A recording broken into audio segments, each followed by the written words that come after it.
사람이 어떻게 사는 것이 정말 잘 사는 것인가? 그야말로 멋있게 스트레스 안 받으면서 즐겁게 사는 것인가? 거의 모든 사람들이 뭐라고 생각하는가? 내가 맘먹은 대로 내 맘대로 사는 것이다 라고 이야기합니다.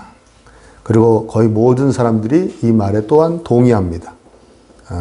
돈이 많아서 내가 쓰고 싶은 데 마음대로 팍팍 쓸 수 있고, 또 사회적 지위 면에서도 누구에게 막 아쉬운 소리 안 하고 오히려 사람들이 나한테 와서 굽실굽실 하는 거. 그리고 사람과의 관계 면에서도 항상 내가 주도적으로 누가 어떻게 하자는 대로 질질 끌려가는 것이 아니라 내가 하고 싶은 대로 내가 마음먹은 대로 사람들이 다 동의해주고 나를 따라와 주는 거. 그것이 제일 멋있게 사는 삶이다 라고 그렇게 생각하고 꿈들을 꿉니다. 그렇죠? 오늘 본문에는 정말 멋있게 한평생 산 사람이 등장합니다. 그 사람 바로 누구냐? 바로 안나스라는 사람입니다. 안나스. 이 사람은 한 7년 동안 대제사장이었습니다. 그리고 이 설명대로 당시에 예수님이 잡혔을 때 십자가에 달리실 때 대제사장은 가야바였는데 그 가야바는 이 안나스의 사위입니다. 사위. 이 사람은 일명 사두개파라는, 사두개파가 뭐냐면 이제 솔로몬 왕 때 사독 제사장 있지 않습니까? 그 사독의 후손들이다 그래가지고 사두개파라고 그러는 거예요. 그러니까 대제사장 집안이라고 그러는데 이 사람이 진정 사독의 후손이었다는 증거는 그 어디에도 없다고 합니다. 그러니까 성전을 중심으로 종교 권력을 장악해서 권력을 휘두르고 갖가지 이권에 개입하여 부를 축적했습니다. 제사장이 될 수 있는 사람들은 원래 레위 지파 중에서도 고핫 자손, 그러니까 그 모세가 고핫 자손이에요. 모세의 형이 아론이지 않습니까? 아론의 직계 후손들만 대제사장이 될 수 있었어요. 그런데 이때는 이제 로마가 이제 이스라엘을 정복하고 있었을 때인데 그 전부터도 아무나 막 됐어요.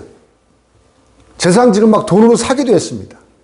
그러니까 지금은 더더욱이 로마에 의해서 대제사장이 되었다고도 하고 안 되었다기도 하고 막 그렇게 되는 시절이죠. 그러니까 제사장이 될 수 있는 사람이 제사장이 되는 게 아니라 제사장이 될 만한 사람이 제사장을 하던 시절입니다. 그래서 안나스도 역시 로마에 의해서 임명이 됐어요.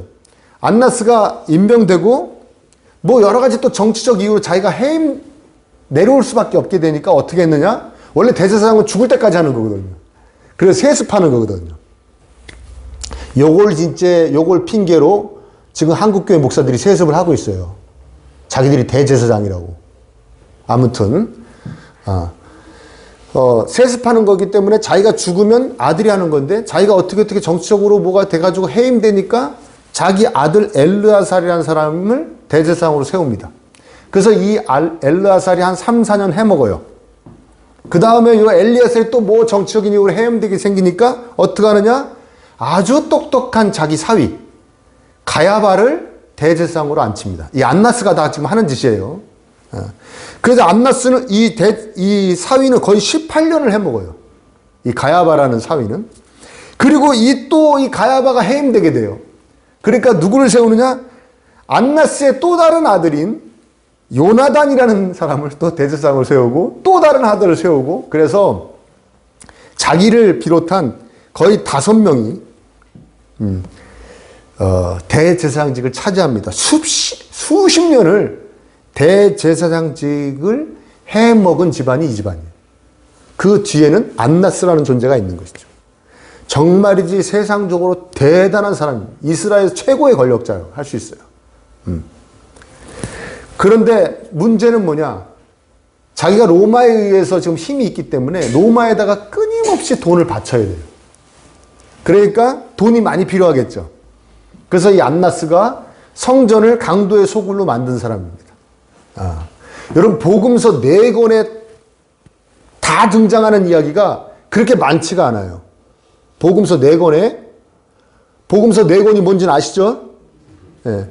복음서 4권에 공통적으로 나오는 얘기가 많지가 않은데 그 중에 하나가 뭐냐면 예수님이 성전에 가서 막 상 엎으시고 막 채찍 만들어가지고 저 짐승들 막 쫓아내고 하시고, 여기 기도하는 집인데 왜 아버지의 집을 강도의 소굴로 만들었냐고 성전 정화 사건은 내복음서에 다 나올 정도로 아주 중요한 사건입니다. 그 사건을 유발한 사람이 바로 이 안나스예요. 안나스가 어떻게 했느냐? 제사장들에게 이 1년에 3번씩 일을 모여들잖아요. 이 성전으로, 예루살렘 성전으로 이제 절기를 지키려고 이제 제사드리러 오지 않습니까? 제사장들에게 너희들 백성들이 가지고 온 짐승은 다 퇴짜나. 이거는 뭐든지 꼬투리 잡아가지고 안 된다 그래. 다 돌려보내. 그렇게 얘기합니다. 그러고서 어떻게 하냐면 이제 우리가 엄선한 짐승을 너희들한테 직접 팔 테니 성전에 이방인이라는 뜰이 있거든요. 이방인이라는 뜰에서 우리한테 짐승을 사서 그것만 바쳐라고 만들어버립니다. 그래서 기록에 의하면 한 번 절기 때마다 양만 25만 마리가 팔렸대요. 25만 마리. 그쵸? 놀라운 숫자죠. 한 절기 때마다 25만 마리를 파는데 쉽게 얘기하면 폭리를 취하는 거예요. 바깥에서 양 한 마리를 쉽게 얘기하면 10만 원에 살 수 있다. 그럼 50만 원, 100만 원에 파는 거예요. 근데 백성들은 제사를 지내야 되니까, 물론 백성들도 그 심보는 아주 악한 심보지만 백성들도 그 울먹교자먹기로 그냥 사서 바치고, 그야말로 강도들이죠. 예. 그래서 강도의 소굴이라고 그런 거예요, 예수님이. 더더군다나 비둘기는요, 정말 가난한 사람들이 양도 못 사고 염소도 못 사니까 가난한 사람들 바치라고 하나님이 마련해 주신 재물이에요. 그러니까 하나님의 그 배려, 사랑이 담겨 있는 재물이거든요. 그 비둘기를 80배를 받고 팔았어요. 80배. 기록에 다 남아있는 거예요. 얼마나. 그 가난한 사람들까지 그렇게 수탈을 한 거예요. 이런 짓을 아무 저항 없이 몇십 년을 해먹은 사람이 안 났습니다. 오늘 본문에서도 보십시오. 그 당시에 제사장은 가야바인데 예수님을 잡아서 누구한테로 먼저 끌고 갔다 그래요? 가야바한테로 끌고 갔다 그럽니까? 안나스한테 야, 나한테 먼저 데리고 와. 그러니까 다 현재 대제사장 말을 안 듣고 안나스한테 먼저 끌고 갈 정도로, 그 정도로 권력을 휘두른 실세 중에 실세입니다.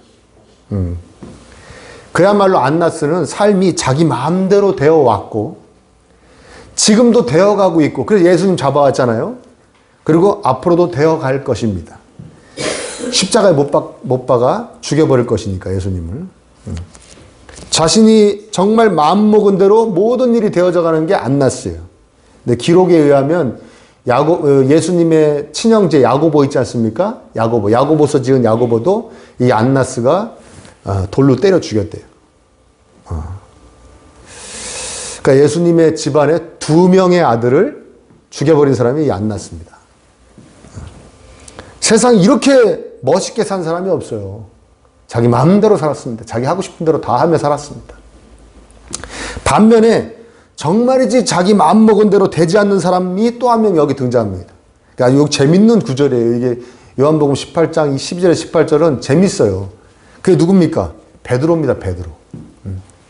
여기 15절에 보면 시몬 베드로와 또 다른 제자 하나가 대제사장 집에 갔다고 그랬는데, 예수님 어떻게 되나 하고 갔다고 그랬는데, 또 하나의 제자는 요한복음을 기록한 요한이라는 것이 지배적입니다. 해석이. 요한이 어떻게 대제사장 집안하고 이렇게 알게 됐나 봐요. 아는 사이였나 봐요. 자, 그리고 이제 데리고 들어가는데 어느 여종이 베드로를 알아보고 당신도 저 사람 끌려온 사람의 제자죠? 그런 거예요. 베드로는 당연히 아니라고 그러죠. 아유, 나는 저 사람 본 적도 없다고 그랬겠죠. 자, 예수님 끌려가서 무슨 일을 겪는가 구경하려고 그런 것도 자기 마음대로 안 돼요. 방해를 받습니다. 누구한테 받아요? 여종한테 받아요. 여종한테. 이게 여종인 게 참 재밌는 표현이에요. 왜? 일단 여자분들 죄송한데 이 당시에 여자들은 사람 수로 치지도 않았고요. 사람 숫자 셀 때 여자는 치지도 않았어요. 오병이어 기적 같은 거 기억나시죠? 남자만 몇 명이다 이렇게 표현하는 게 그런 거예요. 거기다가 종은 더더욱 사람 취급 못 받는 존재들이었거든요. 그러니까 여자 종이란 얘기는 최고로 사람 취급 못 받는 사람한테 베드로가 지금 방해를 받고 있다는 거예요. 예수님 어떻게 되나 구경 좀 해보려고 하는데 그걸 안 되고 있다는 얘기예요. 이해되세요? 거기다가 베드로가 예수님을 부인하게 되잖아요. 조금 전까지 뭐라 그랬습니까? 몇 시간 전까지만 해도 나는 예수님하고 옥에 갈지언정 심지어 죽을지언정 예수님을 부인하지 않을 거고 함께 가겠습니다 했는데 그것도 자기가 마음먹은 대로 결심한 대로 되지가 않고 있는 거예요. 베드로가 불 쬐면서 무슨 생각했을까요? 정말 되는 일? 없다. 그렇게 생각했을 것 같아요. 아니 안나스는 한 나라의 권력과 종교계를 막 좌지우지하는데 베드로는 자신이 마음먹은 대로 자기 몸뚱이 하나 못 움직여요. 안나스는 이번에도 술술 풀리는데 베드로는 여종한테 막혀가지고 자기가 마음먹은 대로 되지 않고 있습니다. 그런데 여러분 우린 다 알고 있습니다. 이 둘 중에 안나스와 베드로 둘 중에 누가 예수님에게 속한 사람입니까?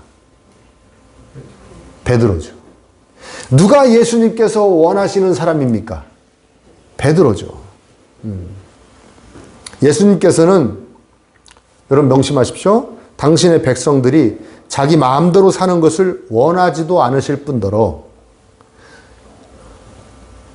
자기 마음대로 살게 내버려 두지도 않으십니다. 아멘입니까? 왜 그렇죠? 여러분 내가 마음먹은 대로 살려는 것은 그 심령이 신이 배제된 심령인 거예요.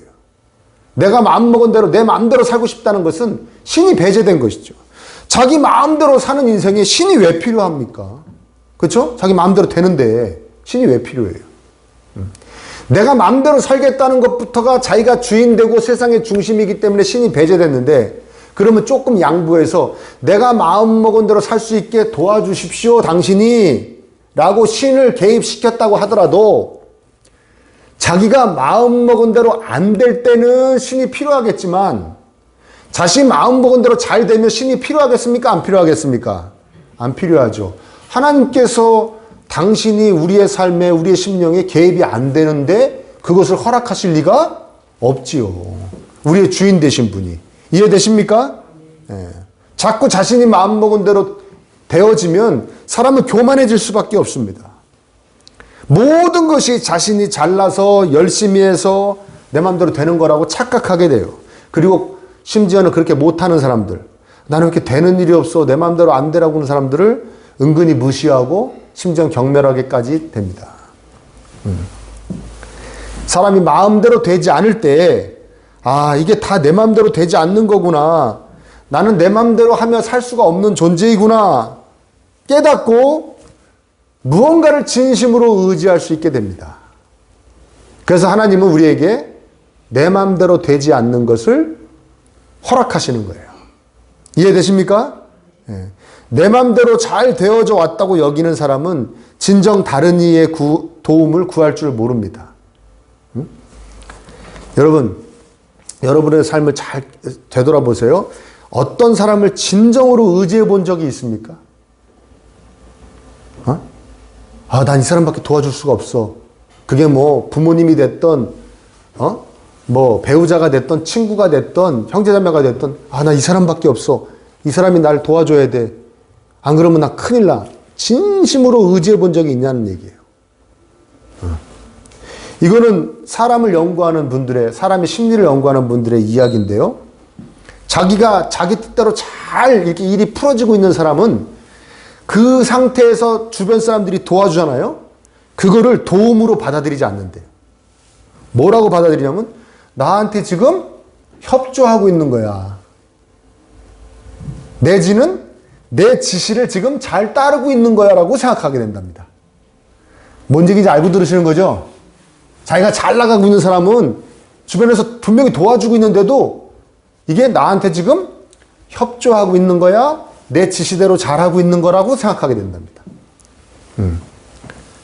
여러분 생각해 보세요. 내가 잘 되어질 때 도와줬던 사람들에 대한 가치와 내가 정말 어렵고 힘들 때 나하고 함께 해준 사람들에 대한 가치가 엄연히 다르죠.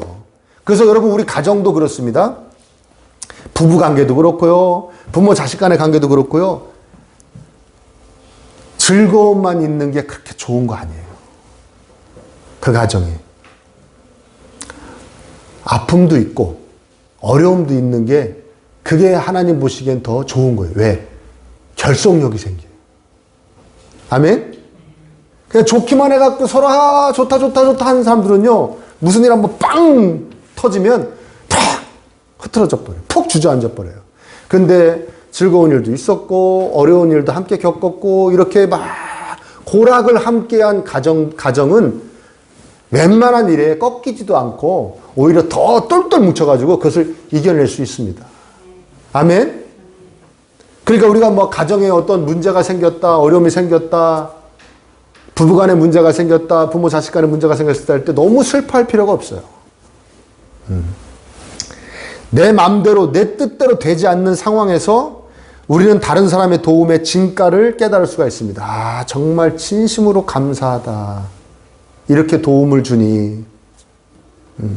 그래서 어렵고 힘든데 상황은 오히려 저 깊은 곳에서 기쁨이 슥 올라오면서 행복해요. 진정한 도움을 받으면, 진심으로 감사하면. 생각해 보십시오. 자신을 누군가가 도와주지 않고 있다는 사람, 아무도 자신을 도와줄 사람이 없다고 생각하는 사람이 행복할 수 있겠습니까? 행복할 수 없어요. 하나님과의 관계에서도 마찬가지입니다. 내 마음대로 되지 않는 상황이 나한테 펼쳐질 때, 또 내 마음대로 되지 않는 일들이 내 앞에 막 펼쳐질 때, 하나님 저를 좀 도와주세요. 그냥 공허한 외침이 아니라, 하나님 불쌍히 여겨주세요. 공허한 외침이 아니라 정말 간절함이 담긴, 정말 화살촉이 되어서 하나님한테 팍 날아갑니다. 하나님 저 좀 도와주세요. 응? 하나님은 우리에게 이런 심령을 원하시는 거예요. 하나님 제 마음대로 살 수가 없는 인생입니다. 하나님이 도와주셔야 합니다. 하나님을 따르겠습니다. 그런 심령을 원하시는 거예요. 내 마음대로 살고 싶으니까 좀 도와주십시오. 이번 한 번에 어떻게 해주십시오. 이게 아니라 하나님 제 마음대로 살 수가 없습니다. 하나님 저를 불쌍히 여겨주십시오. 그 심령을 원하시는 거예요. 우리는 그리스도인으로서 진정한 믿음의 삶이 무엇인지 깨달아야 됩니다. 오늘 본문의 베드로 이후부터 정말 자기 마음대로 되는 것이 없어요. 마지막 곡 들어 만쳐도 돼. 찬송가야. 오늘 베드로는 이 일 이후로 성경을 자세히 보시면 알게 되는데 자기 마음대로 되는 게 없습니다. 이방인의 집에 처음으로 들어가는 사도가 돼요. 유태인들은 이방인의 집에 가서 밥 먹는 것을 죽는 것보다도 싫어하거든요. 그걸 베드로가 제일 먼저 했습니다. 하고 싶었을까요? 아니요. 하나님이 하라고 그러니까 한 거예요. 아니 옆에 요한도 있고 도마도 있는데 왜 내가 해야 됩니까? 네가 해. 베드로가 제일 먼저 합니다. 오죽하면 요한복음 마지막에 예수님께서 예언하시는 삶이 있습니다. 네가 젊었을 때는 네 마음대로 살았지만 앞으로는 누가 널 질질 끌고 다닐 거다. 그렇게 얘기해요. 예. 아주 언짢죠.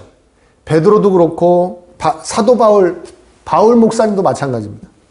사도행전을 보면 사울 목사님의 많은 기적, 또 바울 목사님의 그래서 많은 추앙이 있었을 것 같지만 얼마나 많은 장애물과 어려움이 있었는지 또한 성경에 잘 나옵니다. 그러니까 바울 목사님은 하도 몸이 안 좋아서 예수님에게 병 하나 고쳐달라고 기도했더니 예수님께서 그렇게 말씀하세요. 그냥 살아라. 네 마음대로 하려고 그러지 말고 내가 해주는 대로 살아. 너한테 그 병이 있어야 너 은혜가 돼. 네가 내 은혜를 알아. 그러니까 네 마음대로 고쳐달라고 그러지 말고 내가 하라는 대로 하고 살아. 바울이 이걸 고백했을 정도로 기가 막힌 삶을 살았습니다. 우리 교회 안에 이 세속적 승리주의가 있어요. 이긴다. 어떻게 이길 것인가? 무엇에서 이기는가? 뭐 이런 거 있죠. 우리 교회 안에 이 승리주의가 아주 잘 표현된 게 뭐냐면 내가 뜻을 정하고 기도하면 내가 마음을 먹고 기도하면 그대로 되어진다. 내가 뭐 열흘을 금식 기도를 하든 40일을 금식 기도하든 내가 뜻을 정하고 마음을 정하고 기도하면 그대로 되어진다. 그렇게 하는 사람을 보고 옆에서 뭐라고 얘기합니까? 대단한 믿음이다. 대단한 믿음이다. 어떻게 그렇게 믿음이 좋으십니까? 이거를 기독교 승리주의라고 그러는 거예요. 응? 이게 믿음이 좋은 것이고 이것이 믿음의 열매라고 착각합니다. 이 생각에 불을 지피는 찬송가가 있어요. 그게 바로 384장, 찬송가 384장. 제가 가사를 잠깐 읽어드릴게요. 나의 갈 길 다가도록 예수 인도하시니 내 주 안에 있는 긍휼을 어찌 의심하리요. 믿음으로 사는 자는 하늘 위로 받겠네. 여기까지는 참 괜찮아요. 무슨 일을 만나든지 만사형통하리라. 무슨 일을 만나든지 만사형통하리라. 그렇게 가사가 이어집니다. 이게 아까 얘기했던 내가 맘먹은 대로 내가 맘먹은 대로 하나님께 매달리면 만사형통 다 되어진다. 응? 이거는 미국의 크로스비라는 여사분께서 작사한 곡입니다. 1820년 생이시니까 되게 오래전에 생을 사신 분이죠. 이분이 어느 날 외출을 해야 돼. 꼭 중요한 일이 있어서 외출을 해야 되는데 자기가 계산해 보니까 $5가 없더래요. $5. 그래서 이분이 집에 그냥 있었던 거예요. 못 가고. 아유, 어떡하지? 약속했는데 나가야 되는데 어떤 출판사 사장님하고 만나는 약속이었대요. 근데 그때 어떤 사람이 문을 똑똑똑 두들기고 집에 온 거예요. 누구십니까? 여사님의 팬입니다. 이미 이제 작사한 것들이 많이 있어가지고 시를 쓴 게 많이 있어가지고 이제 팬들이 있는 거죠. 팬입니다. 그러니까 이 크로스비 여사님은 항상 만나는 사람한테 똑같은 얘기를 했대요. 당신의 귀한 영혼에 하나님께서 복 주시기를 바랍니다. 그렇게 인사를 했대요. 그래서 이분도 이제 팬이니까 그 덕담 해주고 보내려고 당신의 귀한 영혼에 하나님께서 복 주시기를 바랍니다. 라고 이제 돌려보내려고 그랬더니 손에다가 정말 감사합니다. 늘 그 시로 은혜 받습니다. 하면서 손에다 뭘 딱 쥐어주고 갔는데 $5. $5. 그 $5를 손에 쥐고 이 크로스비 여사가 눈물을 흘리면서 바로 지은 시가 이 시예요. 아멘? 그쵸? $5 했더니 $5가 생겼다. 진짜 그야말로 만사형통이구나. 그렇게들 생각하시죠, 지금? 그런데 그렇게 생각하면 안 되는 이분의 시입니다. 또 원어로는 다른데 이분의 삶이 어떤 삶이었냐면 태어난 지 6주 만에 눈에 염증이 생겼는데 그냥 잘 치료하면 됐던 거를 돌팔이 의사가 겨자 성분이 들어있는 뭘 발라야 된다 그래가지고 6주 만에 실명해버렸어요. 눈을. 그러니까 이분은 의식하는 보이는 게 아무것도 없는 사람이에요. 보다가 실명한 게 아니라 태어난 6주 만에 실명. 그 다음에 1살 때 아버지가 돌아가죠. 1살 때. 그래서 어머니하고 할머니하고 살았는데 할머니가 정말 대단한 분이었어요. 할머니가 이 애를 데리고 계속 세상에 대해서 특히 성경을 그렇게 많이 읽어주셨어요. 성경을. 하나님이 어떤 분이고 그 다음에 세상은 어떻고 꽃은 어떻게 생겼고 나무는 어떻게 생겼고 산은 어떻게 생겼고 이런 걸 계속 얘기해줬대요. 계속 끌어안고. 그러다가 11살 때 이제 돌아가시고. 응? 근데 이 크로스비는 이미 이 마음 안에 주 예수 그리스도께서 들어와 계신 거예요. 할머니를 통해서. 할머니 통해서 들은 성경 말씀, 복음을 통해서 이미 예수님을 영접해서 이 안에서 눈으로 보이진 않지만 이 안에서 하나님과 교제하고 더 깊은 교제를 했겠죠. 그 다음에 이 안에서 느끼는 세상에 대해서 하나님의 은혜가 임하는 곳에 대해서 많은 시를 씁니다. 그 찬송가를 작사했고 작곡도 했다고 그래요. 그래서 이분의 작사가 이분이 만든 곡이 우리 지금 이 새 찬송가에 22곡이나 수록되어 있어요. 예수 나를 위하여 십자가를 질 때, 그 다음에 예수를 나의 구주 삼고, 그럼 다 아는 찬양이시죠? 나의 영원하신 기업. 우리 조금 전에 부른 384장. 이거 다 이분이 작사하신 겁니다. 주의 음성을 내가 들으니. 이거 다 이분이 작사한 거예요.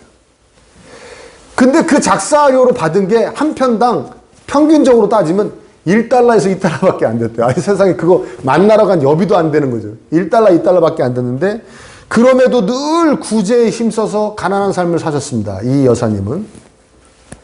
이분이 뭐라고 고백했냐?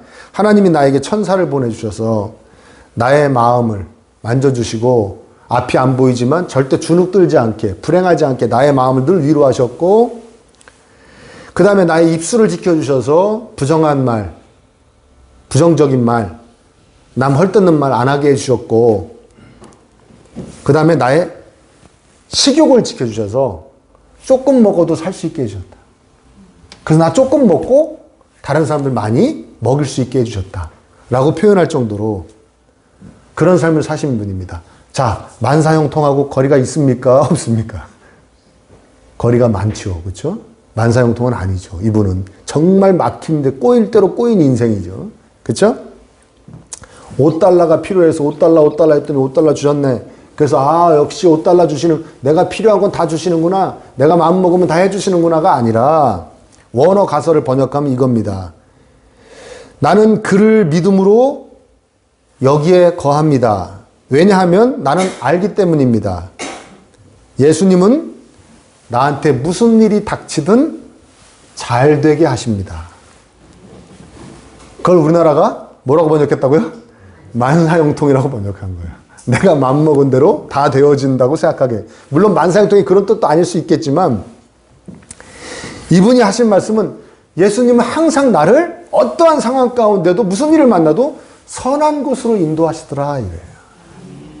성경이 말하는 선은 뭐냐면, 여기서 길게 말씀드릴 수 없지만 하나님께로 가까이 가는 것, 아멘. 그리고 하나님 자녀다워지는 것이 선입니다.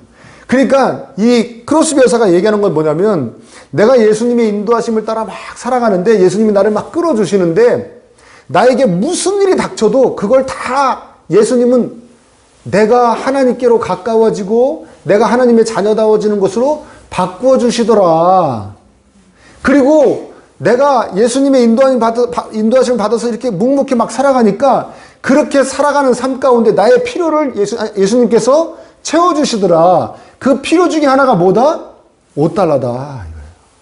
어쩌면 이렇게 나를 챙겨주시나.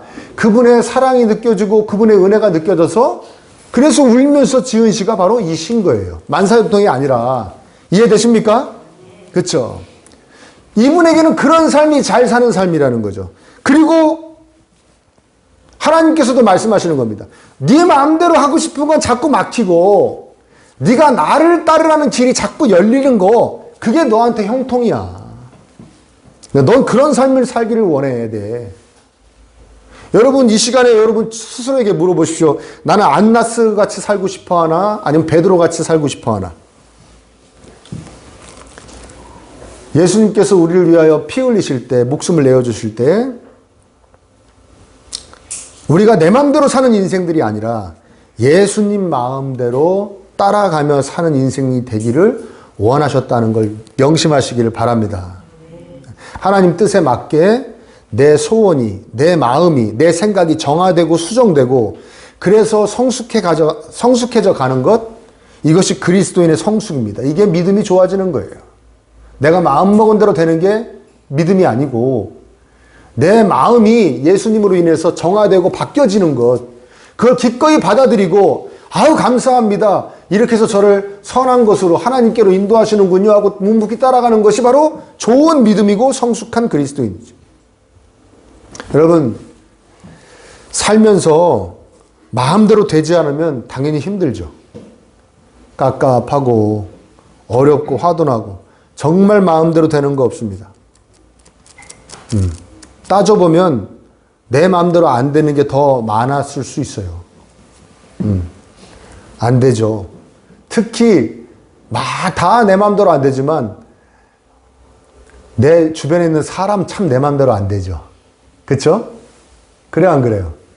예, 한 몸이라고 그러는 배우자도 내 마음대로 돼야 안 돼요.